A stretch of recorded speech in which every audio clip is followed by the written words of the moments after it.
Hi everyone, now I want to continue my discussion of data science roadmap. This is part 4. In this part, I want to talk about model evaluation. Remember in the first part, we talked about the statistics and mathematical concept you need to know for machine learning or data science. In the second part, we talk about the programming languages you need to know. In the third part, we talk about the machine learning models or the statistical models. And in the fourth part, we are talking about model evaluation. So the natural way to start is similar to before. The model evaluation, the definition means that evaluating our model against some ground truth or labels means known data to measure the performance, to measure the performance. Alright, so that's what's the meaning of model evaluation. Alright, so when it says that we evaluate our model against the ground truth or labels, this means that we are talking about mainly supervised learning. So based on this means that we are mainly talking about supervised learning. Because if you remember from our last discussion, unsupervised learning models do not really have a ground truth or label. Alright? So this is very good to imagine this. Just to have this one in your consideration. Now, so we're going to talk about the evaluating classification and regression model. There are ways you can evaluate the clustering and dimensionality reduction, but we're not going to talk about that. And maybe in future videos, in more advanced topics, I'm going to talk about the evaluating unsupervised learning models. But now let's talk about the dominant or very widely popular methods to evaluate the supervised learning models. Right?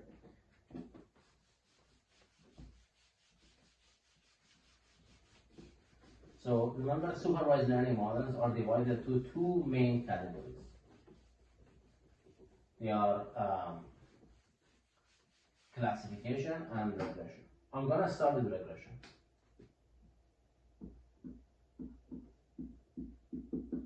Alright.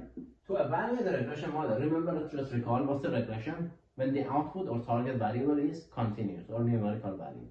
And classification is when the target or outcome variable or label is discrete. Right. So to evaluate the regression model, we use the following criteria. Either MAPE is mean absolute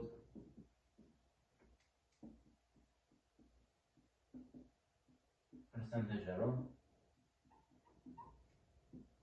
or MAE, mean absolute error,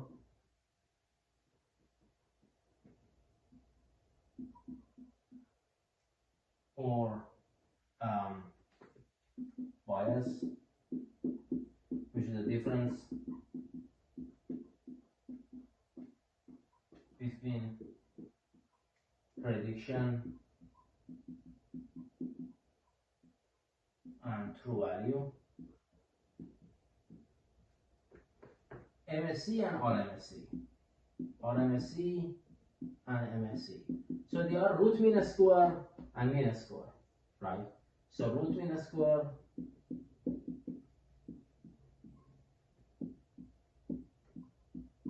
or mean square error.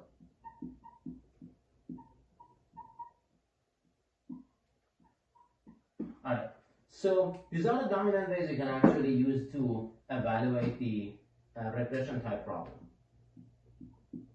Now, these are the most important ones. There is also R-square as well, which is known as a coefficient of variation. How much your predictors can explain the variance in the dependent variable. How much of the variance in the dependent variable can be captured by independent variables? That's the definition of the R-square. It's not really as commonly used as MAPE, MAE, and RMSE. All right. So now let's talk about this one. MAPE is mainly used for reporting.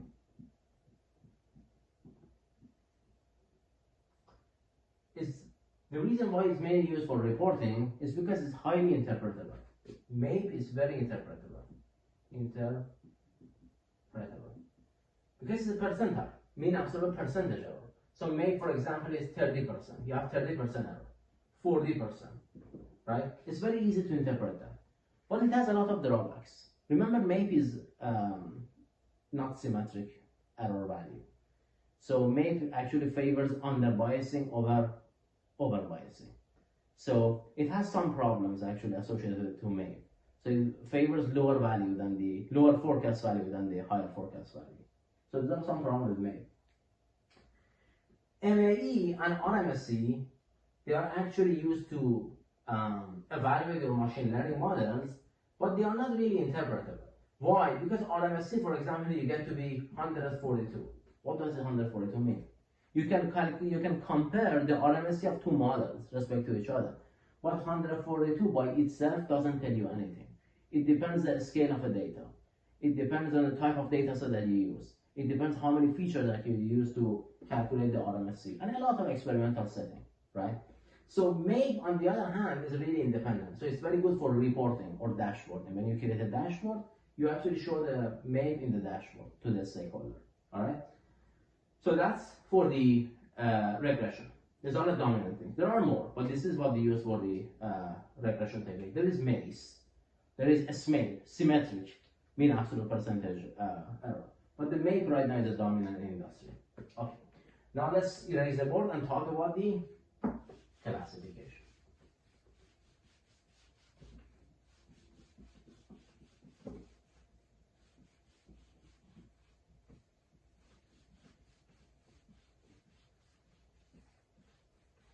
All right. So now let's talk about classification.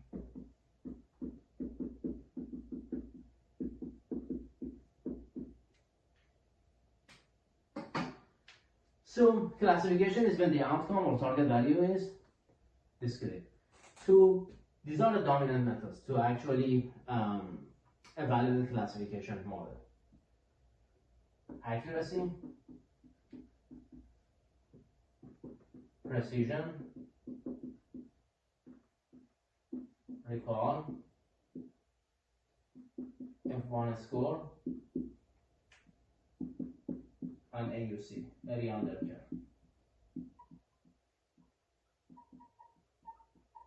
Right. So I want to make very clear on something. The precision, recall, and F1 score, they are mainly for binary classification. Mainly. You can also use these techniques for the multi-class classification. You just compare each class to another class. So these techniques can be used to compare one class to another one. So for multi-class classification, you have to consider different variations. Accuracy, the simplest form, is a very simple definition, is the number of times forecast is different from true value. That's it. Or in a certain number of time, I'm going to change it to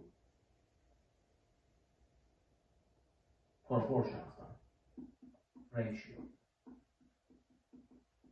That's why it can be used in either multi-class or actually binary class classification. F1 score is a geometric mean of precision and recall. So it's mainly for binary classification, precision and recall. Alright? Now we have something called area under the curve, AUC, which is for binary classification is actually a better measure than accuracy, precision, recall, and F1 score. Because it's very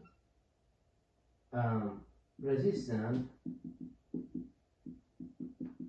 to class imbalance which accuracy is not. At the same time, measure performance as a function of different threshold. So it's more robust, different threshold. Okay, so we are not going into detail, we are just talking about the roadmap. We can later on have a video and talk about all this stuff in detail. I'm just telling you what concept you need to know actually. Right, there are tons of information about this stuff. But perhaps you have seen this ROC, region operating characteristic curve, that, for example, we get something like this. We calculate area under this, we get AUC, right? So AUC of 0.5 means random classifier. This is a random classifier, 45 degree angle. So we want to be above this line. AUC of 0.5, I just erase here and write this one here very quick. AUC of 0.5 in this random classifier.